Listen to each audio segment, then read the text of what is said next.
धोखेबाज पत्नी की कहानी। पुराने जमाने की ये कहानी है। एक परदेश में एक व्यापारी ने प्रेम विवाह किया। हालांकि तब प्रेम विवाह करना कोई छोटी या आम बात नहीं थी, लेकिन फिर भी व्यापारी और उसकी प्रेमिका, जो अब उसकी धर्मपत्नी बन चुकी थी, उनका सच्चा प्रेम देखकर लोगों ने उन्हें स्वीकार कर लिया और लोग उनके प्यार की मिसाल देने लगे थे। वे दोनों भी अपने प्यार से भरे नए संसार में काफी खुश थे। लोग ये देखकर हैरान रह जाते कि उन दोनों में कभी किसी वस्तु या विषय को लेकर कभी झगड़े नहीं होते थे। व्यापारी और उसकी पत्नी ने अपनी प्यार और रोशनी सदा रोशन रहे, इसलिए एक नियम बनाया था। उन दिनों लोग रात को छतों पर मशाल जलाया करते थे ताकि घर आंगन में उजाला रहे, और सोने के समय उन्हें बुझा देते। प्रेमी जोड़े ने तय किया था कि वे जब तक साथ रहेंगे तब तक उनके घर की मशाल जलती रहेगी। अब रात होते ही पूरे प्रदेश में अंधेरा हो जाता, लेकिन एकमात्र इस व्यापारी का घर रोशनी से जगमगाता। इस प्रदेश का राजा एक बड़े से महल में रहता था। हर रात को सोने से पहले वो अपनी रानी के साथ महल की छत पर जाकर आसमान के नज़ारे देखता था। एक बार जब राजा अपनी रानी के साथ छत पर चांद सितारे देख रहा था, तब दोनों की नज़र व्यापारी के जगमगाते घर पर पड़ी। राजा और रानी दोनों ही उसके बारे में चर्चा करने लगे। राजा ने कहा, इस प्रेमी जोड़े में पति समझदार है, इसलिए उनका साथ अच्छे से चल रहा है। रानी राजा से सहमत नहीं थी। रानी का कहना था, जरूर पत्नी ही ज्यादा समझदार होगी और वह पति के और उसके घर वालों की गलतियों को नजरअंदाज कर देती होगी। इसके बिना उनके परिवार का इतने अच्छे से चलना संभव नहीं है।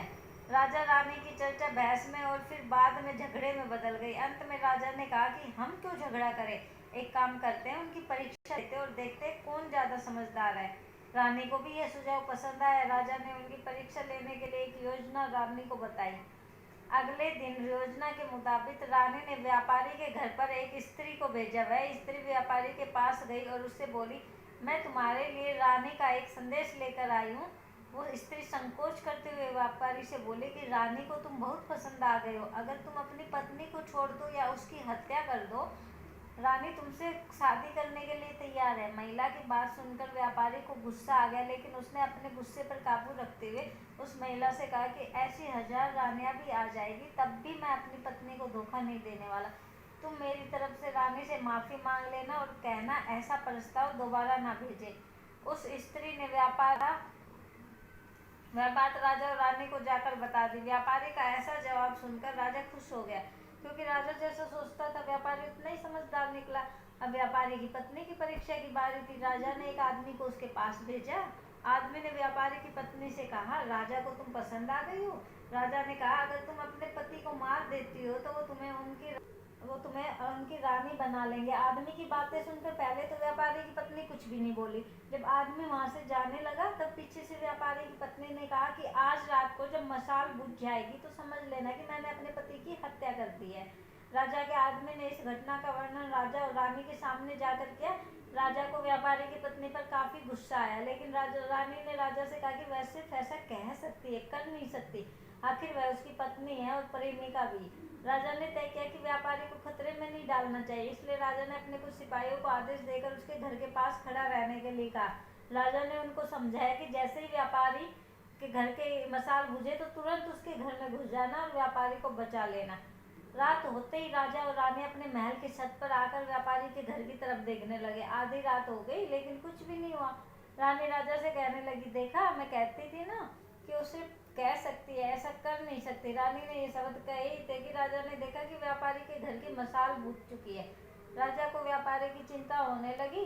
थोड़ी देर बाद राजा के वह व्यापारी जो सुरक्षा के लिए वहां खड़े थे, राजा के पास आए और उन्होंने राजा को व्यापारी की मौत की खबर सुनाई। राजा ने कहा, तुम्हारे होते हुए व्यापारी कैसे मर सकता है। सिपाहियों ने कहा कि उसकी पत्नी ने दिन में ही जहर दे दिया था और रात को पति के मरने के बाद उसने घर की मशाल बुझाई, इसलिए हम कुछ भी नहीं कर पाए। राजा को इस घटना से न सिर्फ व्यापारी की पत्नी से बल्कि औरत जात से ही नफरत हो गई। व्यापारी की पत्नी की बेवफाई के विचार उसे पूरी रात आते रहे। राजा उस रात एक भी मिनट सो नहीं पाया। राजा को इस बात का काफी पश्चाताप हुआ कि उसकी वजह से व्यापारी को अपनी जान गंवानी पड़ी। सवेरे राजा ने अपने एक मंत्री को बुलाया और उसे आदेश दिया कि मैं शिकार करने जा रहा हूँ, जब तक मैं लौटूंगा इस प्रदेश की सभी महिलाओं को गला काट कर मार देना। राजा का ऐसा आदेश सुनकर मंत्री ने राजा को काफी समझाने की कोशिश की, लेकिन राजा उसकी एक भी बात सुनने के लिए तैयार नहीं था। और राजा ने उसे धमकी दी कि अगर तुमने यह काम पूरा नहीं किया तो सबसे पहले मैं तुम्हें ही मौत की सजा दे दूंगा।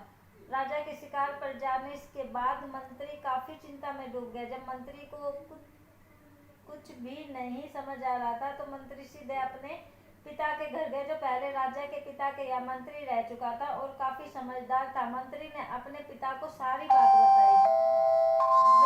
जो राजा के पिता के यहाँ मंत्री रह चुका था और काफी समझदार था, मंत्री ने अपने पिता को सारी बात बताई। बेटे की बात सुनने के बाद उसके पिता ने उसे कहा कि सबसे पहले तुम कहीं पर छुप जाओ, क्योंकि राजा जब लौटेगा और देखेगा कि तुमने उसका हुक्म नहीं माना तो वह तुम्हें सजा देगा।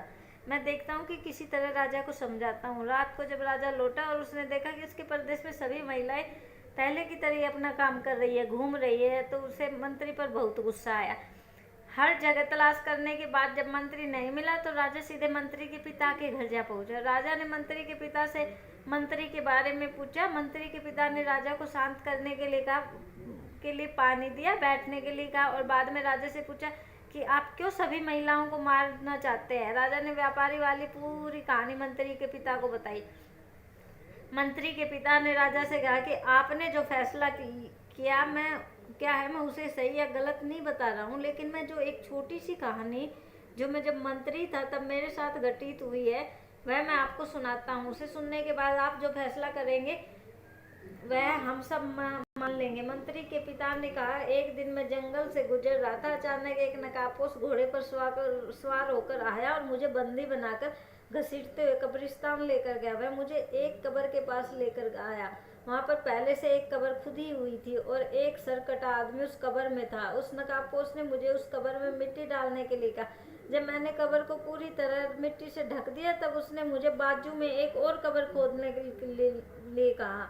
मुझे लगा कि यह दूसरी कब्र मेरे लिए ही खोदी जा रही है। कब्र पूरी तरह तैयार होने के बाद उस नकाबपोश ने अपने चेहरे से नकाब हटाया तो मैं देखकर चौंक गया, क्योंकि वह एक बहुत ही सुंदर महिला थी। उसने मुझे कहा कि तुम डरो मत, यह कब्र तुम्हारे लिए नहीं है बल्कि यह कब्र मेरे खुद के लिए है। अभी अभी जो तुमने इस सरकटे आदमी को दफन किया है वह एक राजकुमार है, जिसने मुझे पाने के लिए मेरे पति की हत्या कर दी और मैंने बदला लेने के लिए उसे मार दिया।